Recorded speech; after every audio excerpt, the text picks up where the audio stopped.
And we're now recording, and whilst I get my level set, let me ask you what you had for breakfast. Sure.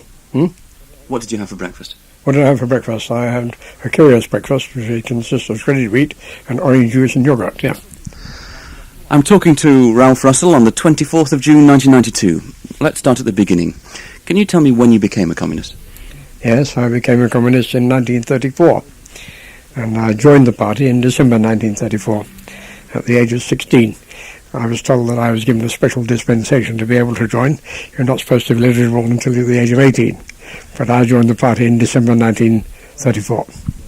Where was this? Where were you living? Yes, I was living in Loughton, Essex, and the nearest party branch was in Woodford, Churchill's constituency in those days. So all my political activity was carried out in Woodford, except I used to sell the party paper and London Busman's rank and file paper outside a bus stop in Loughton. This is the Busman's Punch, is it? That's right, the Busman's Punch, yep. I mean, the party was then coming out of a deeply sectarian period, the class against class period. What was the attraction of the Communist Party as opposed to any other political movement at that time for you? Well, I sort of came to the party via a fairly rapid route through first revulsion against the suffering of the First World War and an anxiety which I think was very general that should not be repeated, which first led me to pacifism. I then heard a speaker arguing convincingly that the reason why there were wars in the present era was capitalism, so I became a socialist, and I joined the Labour League of Youth, and there was a communist then in the Labour League of Youth, undercover so to speak, who convinced me that the only way to get socialism was the way in which the Communist Party advocated.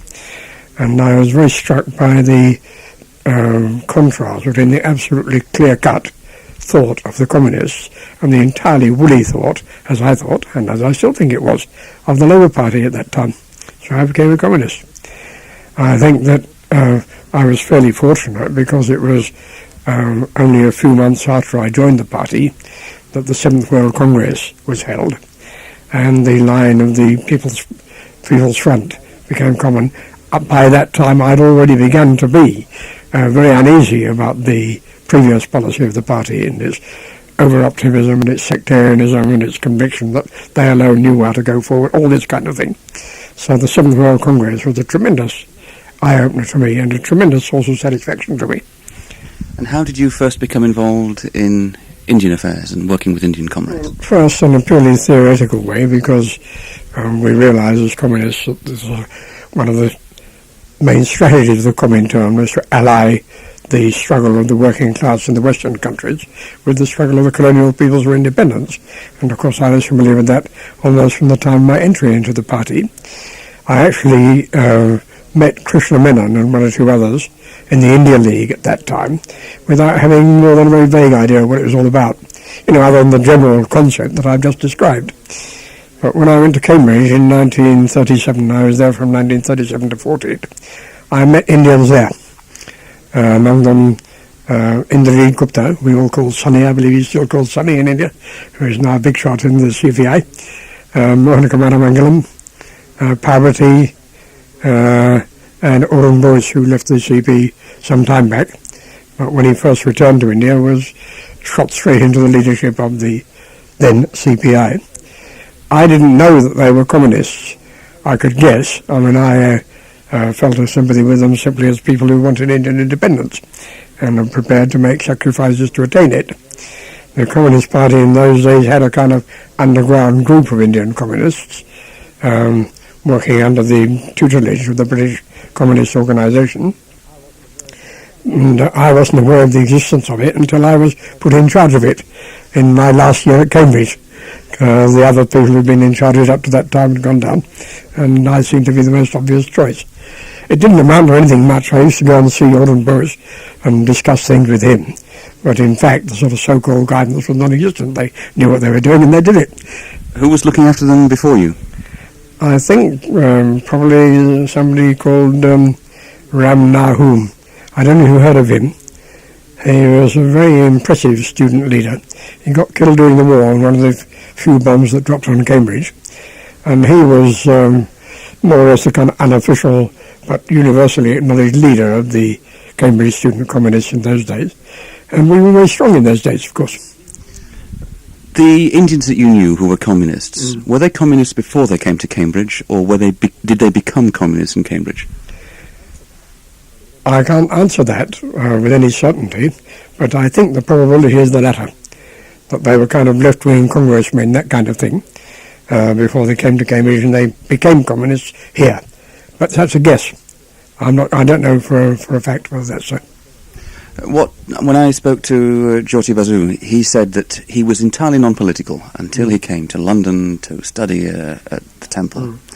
And then he was actually recruited, headhunted more or less, by the CPGB and became involved. Yeah. Would that be a fairly typical pattern, that the CPGB spotted left-leaning young Indian intellectuals in London or in Britain and went for them? I would guess so, but again, I can't say so for certain. I didn't know that Jyoti Basu had been here in that period until Anima told me a little while ago. He wasn't among those whom I met. The ones whom I were most closest to were Indrajit Gupta, Mohan Kumar Mangalam, and Arun Bose. And how influential were they? Can you give me some means of understanding how important these people were in the development of Indian communism? Yes, I think that in the first place, I think they worked very sensibly here in the sort of on the kind of people's front line, which in the colonial countries, as you know, again made a considerable change in the attitude of the communist parties and a desire to be part of a single front fighting for independence, although maintaining their own independent stand.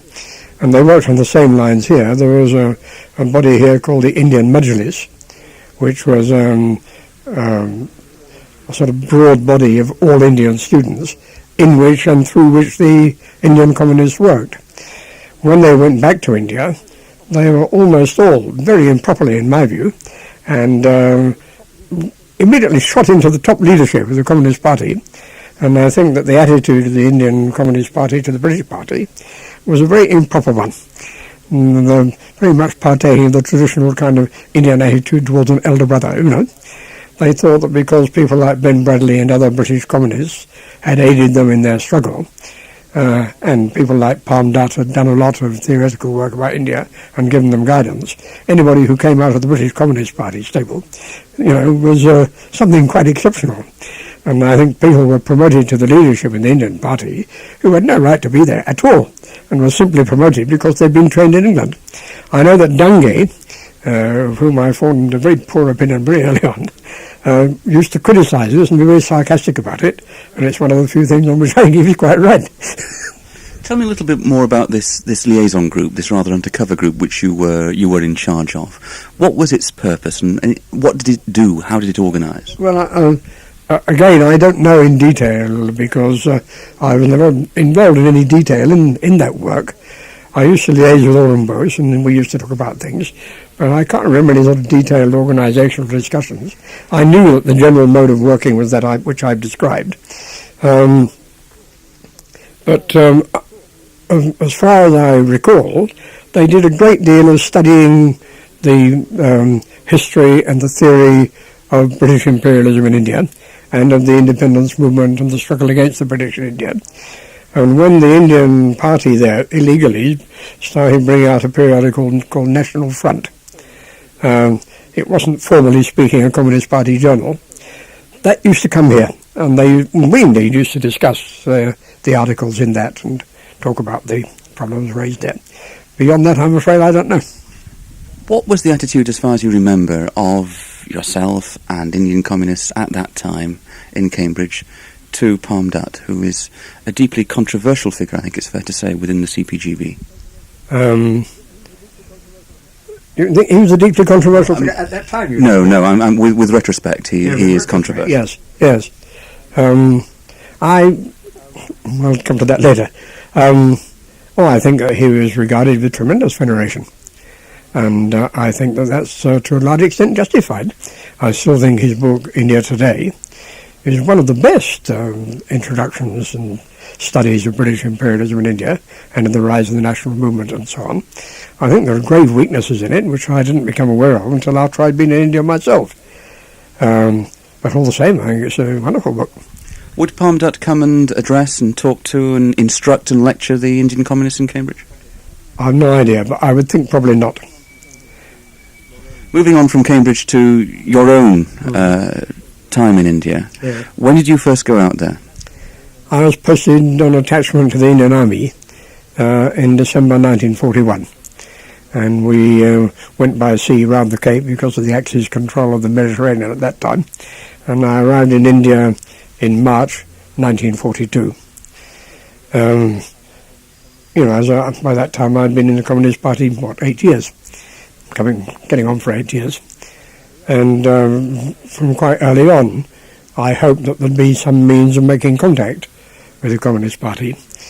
In the meanwhile, I was concentrating on spreading the word amongst my fellow officers, some of whom were quite sympathetic to Indian independence and generally radical views and so on. And I remember disagreeing with them early on in 1942 about the role of the Muslim League, about which at that time I followed the standard Palm Dutt line. And it wasn't until later I discovered that the Indian Communist Party was changing its attitude toward the Muslim League. And some of my fellow communist comrades, in fact, amongst the officers who met in the camp where we were being trained, in a sense sort of were anticipating the Indian Communist Party line and taking a much more favourable view of the Muslim League. But I first came in contact with the Indian Communist Party quite by chance on a train journey by night, when a young Irish officer who was travelling in a compartment near me at one of the numerous stops came to me and he said, "I'm an Indian who's supporting the war." Well, there weren't any Indians supporting the war except the communists, so I knew he must be a communist. And I said, "Oh, I'd like to speak to him." And I went and met him, and as far as I remember, his name was Amrit Lal. He was a Hindu from Lahore. And as I suspected, it turned out he was a communist. And we had some talk, and he said, "If ever you're in Lahore, come and see me," which I later did. This was after August 1942, when we were passing through Lahore. His parents were very staunch congressmen, and are the only Indians I ever met who made me personally extremely unwelcome when I went to visit their house. They absolutely hated the British, and everybody. It's understandable. I was an army officer and all this. They had no idea, didn't know much about me, and they detested their son's views because of support of the war and so on, and naturally associated me with him. But I didn't, in fact, actually make contact with the Indian Communist Party as such until November 1942, when our company was posted to Assam.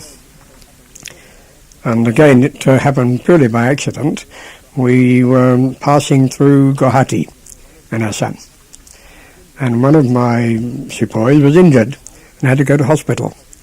And I went to see him, and on the way to the hospital, to my astonishment, I found a low whitewashed mud building with a thatch roof and a huge signboard across with gold letters on the white background saying Communist Party of India, section of the Communist International. So I thought, I'll go and see these people. And I went and saw them. And I made contact with a man called Gauri Shankar Bhattacharya, who was the sort of leading communist in Assam at that time, and remained in fairly constant contact with him by letter.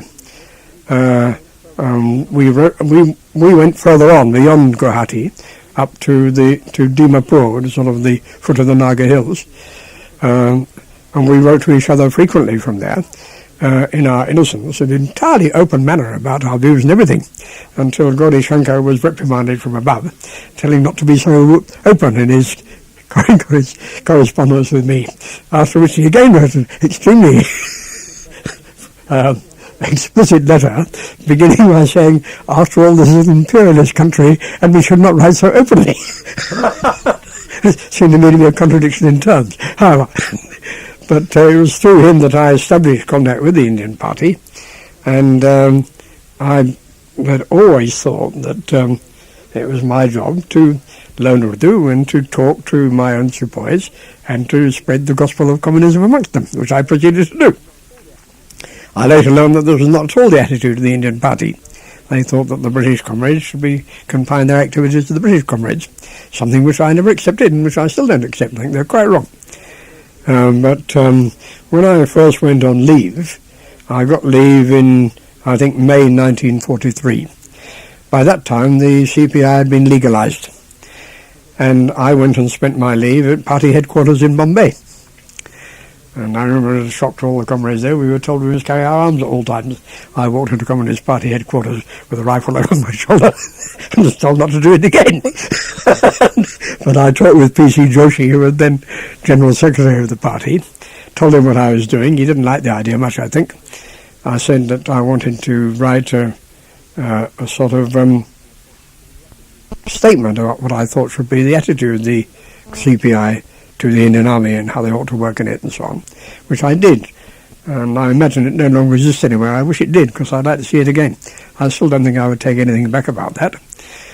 Joshi rather reluctantly accepted what I was doing and that it was okay for me to go on doing it.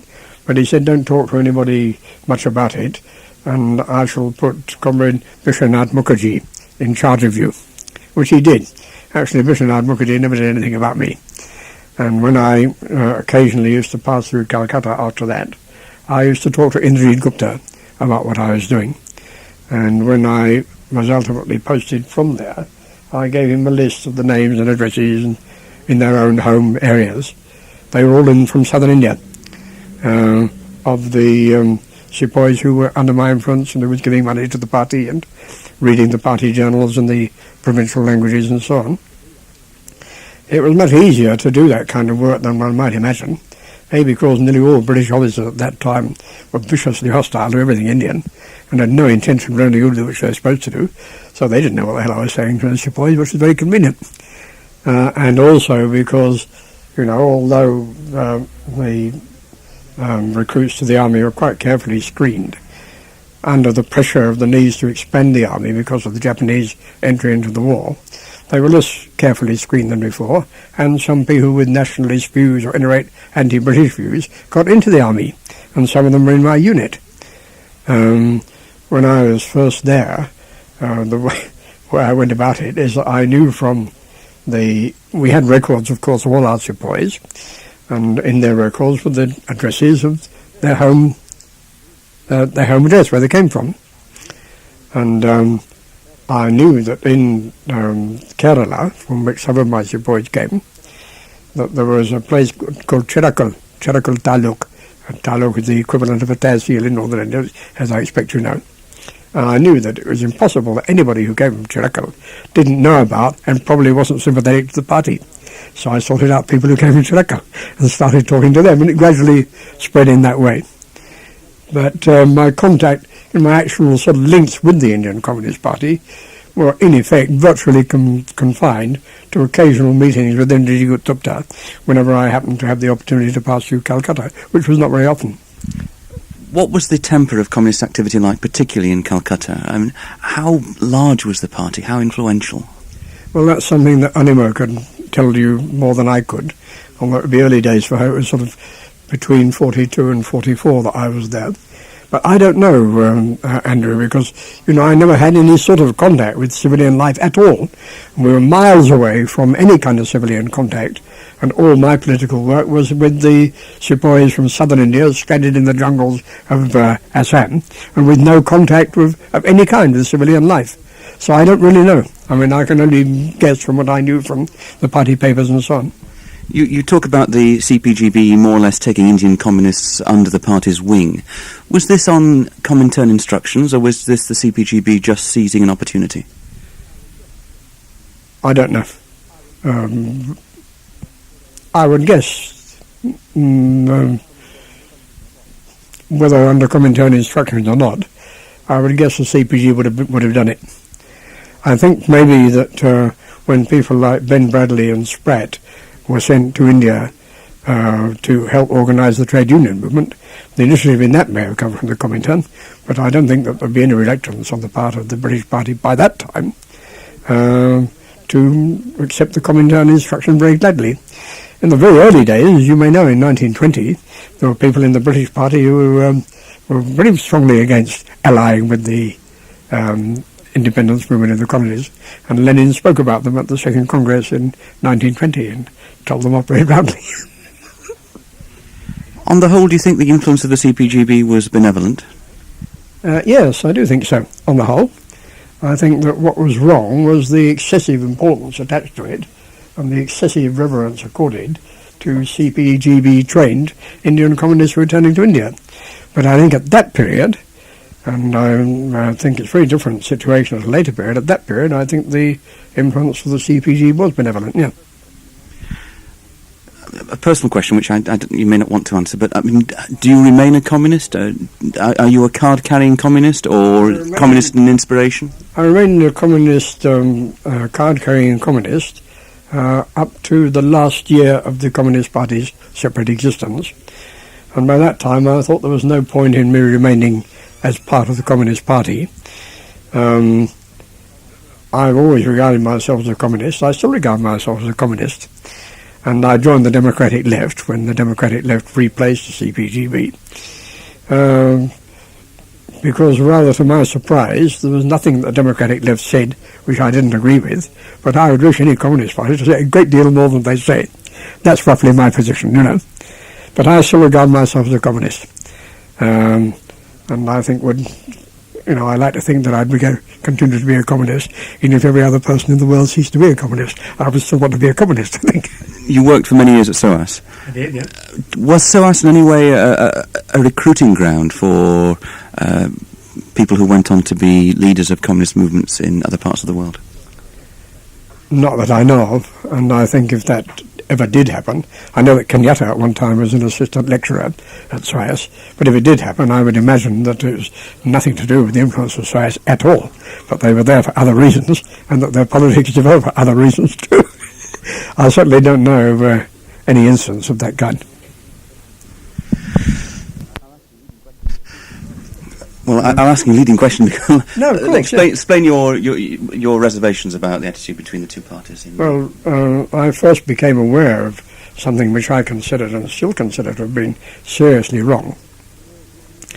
Towards the end of the war, towards the end of my period, I left India almost immediately after the Japanese surrender in August 1945, and by that time I was receiving, under an arrangement which the party made here, all copies of the Daily Worker, the party's daily paper.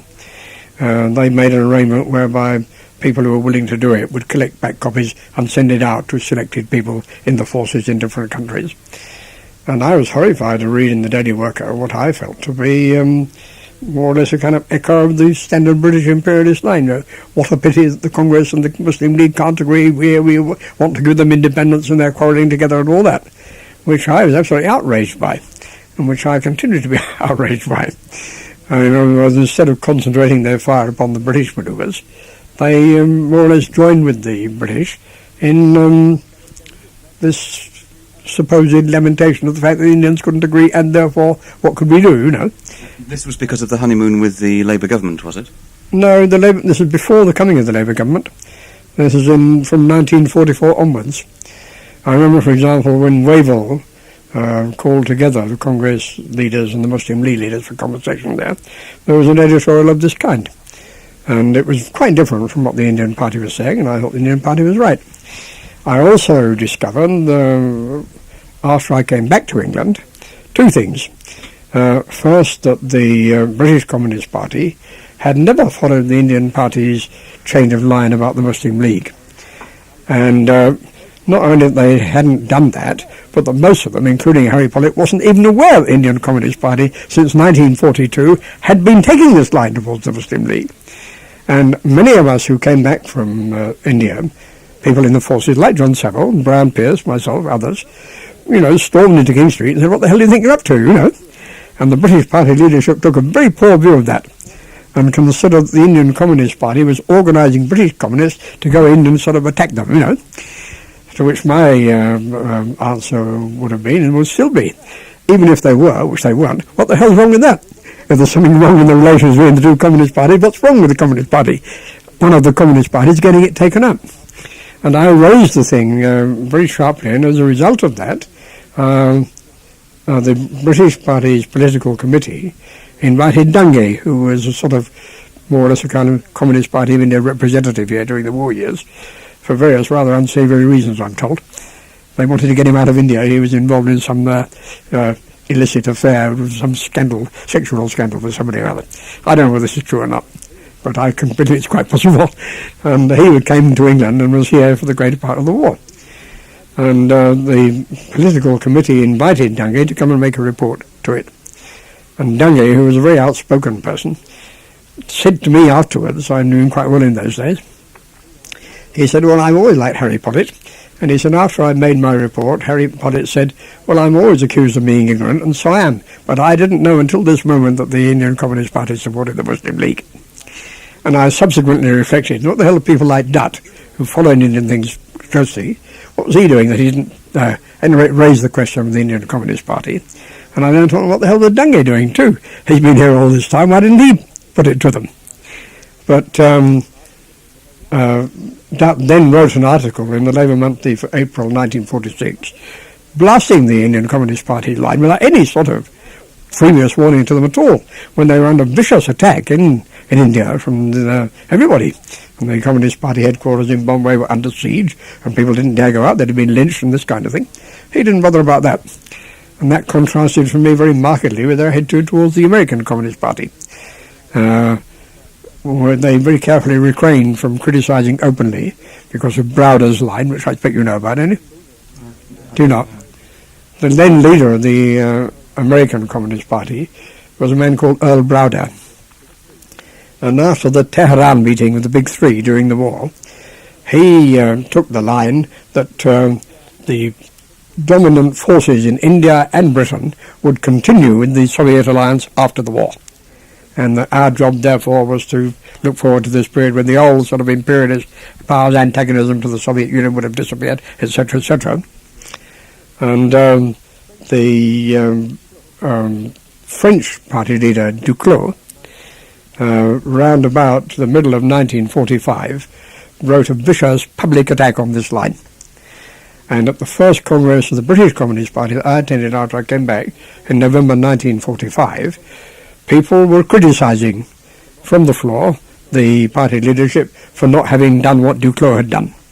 And Harry Pottett said, when things like this happen, if you think we're going to tip you off, you've got another thing coming. And we didn't criticise the American Communist Party because it was in a very difficult situation and we didn't want to make it worse. That didn't stop them criticising the Indian Communist Party when it was in a far more dangerous situation. And, you know, my whole feeling about the relations between the two parties at that time was one in which I very much condemned and continue to condemn the attitude of the British Communist Party leadership. Did the British Communist Party tolerate Telangana? I think I didn't know anything about it, so I couldn't otherwise. Did the British Party have much influence in the change of tack in around about 1950, away from any thought of insurrectionary activity towards a quite clear parliamentary road? No, I don't think so. When after my appointment to a lectureship at SOAS, I was sent on study leave for a year from October 1949 to October 1950. And before I went, I was summoned by Palm Dutt. I was serving under him on a thing called the India Committee, the subcommittee of the International Department of the party, and was given my instructions about this. There was an Indian communist here who'd settled here, married an English communist, a man called Sharaf Atar Ali. Do you know him? I don't know whether he's still around, but he was a very strong supporter of Joshi and was terribly agitated about the Ranadive line. And he spoke to me about this before I went to India. And Dutt called me and made it fairly clear that they didn't agree with the Ranadive line. And they thought it was an adventurist. Could you explain what that is? So I've got it on tape. I see. The Ranadive line was one which was based mainly on the analysis that the mass of the Indian people, having experienced independence under Congress leadership, had become very rapidly disillusioned and were now prepared to revolt against the Congress leadership. And they started all sorts of actions. Anima was the victim of a lot of them. She took a lot of stick during that time, in the most literal sense, from the police and so on. of actions which most people would have thought to be purely adventurous actions. I mean, for example, one of the leaders of the Communist Party in UP subsequently told me that they organised in their strong peasant strongholds in eastern UP attacks on landlord families, killing all members of the landlord families, including the children, in the hope that this would rouse the peasants to rise against landlordism. But of course it didn't. And he told me afterwards, after the line had been changed, that he never forgive himself for having organised and been in charge of the Communist Party at that time. The only communist leader, incidentally, who's ever made that kind of statement to me ever. But I remember one of the reasons why Sharaf Atharali was agitated about the attitude of running the Evian Company. He was the man who put forward this line and displaced Joshi at the end of 1948, I think. One of the reasons why Sharaf was upset is that the Indian Communist Party had criticised Mao, which was considered a terribly blasphemous thing to do in those days. But that said, look, you can express your own opinion about the Indian Party line. Under no circumstances are you to say this is my opinion, or that it's the British Communist Party's opinion, and you're not to say anything unless you're asked for your opinion. So I followed that line. I had a letter from Palmdut sort of vouching for my credentials and all that kind of thing. During the time I was there, an editorial appeared in the Cominform journal, which made it perfectly clear that the Cominform disapproved of the then Indian Party's line. And then, of course, everybody started jumping about and changed everything. And a bloke who had, from Aligarh, where I was, who'd talked to me, came and apologised to me and said that it was quite evident, and in the light of what the Cominform had now said, that what I said was quite right, and he was sorry he'd been so fierce against me and so on. So the line actually changed whilst you were there? It did, yeah. Mm. And that was the more or less turning the back once and for all on insurrectionary adventurism and going for a parliamentary road. Is that fair summary of it? Not quite, no. I mean, there was a lot of confusion for a long time, and people didn't quite know how to react to the Cominform editorial. The sort of key words in it, it's all done in code, so to speak, was in the Ranadive people had been very much influenced by some of Tito's line, and a sort of blending of the kind of bourgeois democratic stage of the revolution with the socialist revolution, and had taken the line, for example, that the peasant movement must be directed against the kulaks and the rich peasants. And the Cominform editorial had said that the task of the Indian communists is to carry the working class allied with the whole of the peasantry, see? And they said, the whole of the peasantry, we're wrong, see? But I remember I was summoned to see Mahmoud Zafar, who was then secretary of the UP Provincial Committee. Had quite a long talk with him, which he passed on to the leadership. The leading person at that time was Rajeshwar Rao, and he summoned me to Calcutta to talk with him there and discuss things with him. And it was all done in a very hush-hush way, but in my view, an exceedingly amateurish way. However, I met him there, and he was still putting the line that the peasantry was much more ready than I thought it was, or than a lot of other people thought it was, to sort of rise and revolt, and to, that the revolutionary movement would now develop very rapidly and so on. And it wasn't for quite a long time that the Indian leadership sorted itself out and ultimately appointed Ajoy Ghosh as General Secretary. And Ajoy Ghosh wrote a remarkable article in the Cominform journal called Some of Our Main Weaknesses, which is a very revealing account of what had been happening. Even then, things were cobbled together. The CPI sent a delegation to meet Stalin, and Stalin told them the Telangana thing was out, and said, yes, Comrade Stalin, etc. But they weren't all that clear for a long time about what they ought to be doing, I think. And you were actually in India at the time that the CPI delegation went to see Stalin? I don't know whether I was or not, or whether that was later. I was certainly there at the time when the Cominform editorial came, and that really put the cat amongst the pigeons, and there was a tremendous fluttering about, a great deal of discussion and excitement about who'd been right and who'd been wrong, all sorts of people accusing each other of all sorts of things, But not beyond that. After that, I wasn't there. I wasn't there through to the time when Ajoy Ghosh became General Secretary. Okay. Thank you.